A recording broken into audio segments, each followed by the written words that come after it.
नमस्कार, शुभ सकाळ. एबी मराठीच्या उजनी अपडेटमध्ये आपलं स्वागत आहे. उजनीमधून भीमा नदी पात्रामध्ये सोडण्यात आलेला विसर्ग मोठ्या प्रमाणात कमी केलेला आहे. तर वीरमधून नीरा नदीमध्ये सोडण्यात येणाऱ्या सांडव्यावरील विसर्ग पूर्णपणे रात्री बंद केलेला आहे.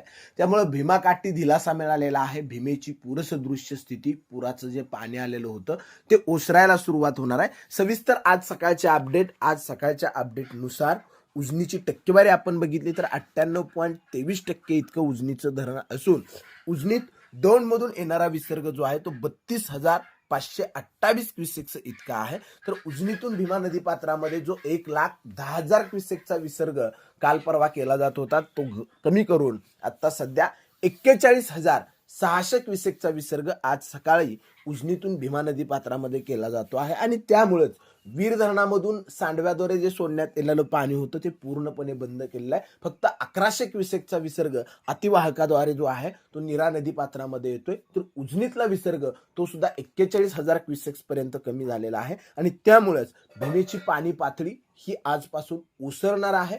घाटमाथ्यासह भीमा आणि नीरा नदीच्या खोऱ्यांमध्ये, उपखोऱ्यांमध्ये पाऊस त्या ठिकाणी मंदवलेला आहे, विश्रांती घेतलेली आहे. आणि त्यामुळे वरून येणारा पाण्याचा विसर्ग कमी झाल्यानं धरणामधून सोडण्यात येणारे विसर्ग सुद्धा त्या ठिकाणी कमी केलेले आहेत. मात्र पाऊस झाला घाटमाथ्यावरती, धरणातील एवा वाढला तर मग मात्र पुन्हा उजनी आणि वीर धरणामधून विसर्ग जे आहेत ते करावं लागणार आहे. त्याच्यामुळे पुढील 1 ते 1.5 महिना हा भीमेकाठी पुराची टांगती तलवार जी आहे ती कायम असणार आहे.